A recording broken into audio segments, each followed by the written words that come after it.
Welcome to our channel. Today we how to manage app development with Firebase, quick tutorial step by step clearly.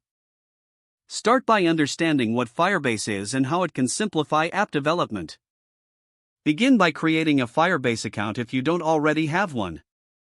Navigate to the Firebase console by visiting console.firebase.google.com. Click on Add Project to create a new Firebase project. Follow the prompts to name your project and select your preferences. Once your project is created, you will be directed to the project dashboard. Now, select the platform you are developing for, such as iOS, Android, or web. Follow the configuration instructions specific to your chosen platform. Download the necessary configuration files, like Google Services.json for Android or Google Service Info.plist for iOS. Integrate these files into your apps directory as instructed. Next, add Firebase dependencies to your project. For Android, open your build.gradle file to include the Firebase SDKs. For iOS, use CocoaPods to add the Firebase libraries. Now, initialize Firebase within your app's code. In Android, you typically do this in the onCreate method of your main activity.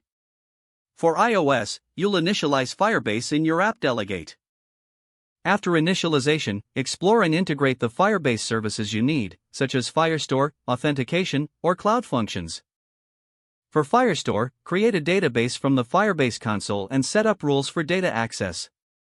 Incorporate Firebase authentication for user sign-up and login features.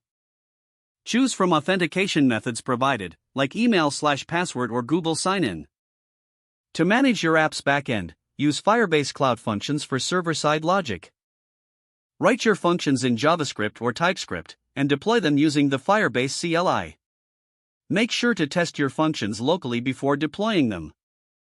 Utilize Firebase Analytics to track user engagement and app performance. Set up views and events within the Firebase console to gather meaningful data. Periodically review analytics to gain insights into user behavior. Finally, keep your Firebase dependencies updated to leverage new features and improvements. Monitor your usage of Firebase services to stay within. Don't forget to like this video and subscribe to our channel for more step-by-step tech guides.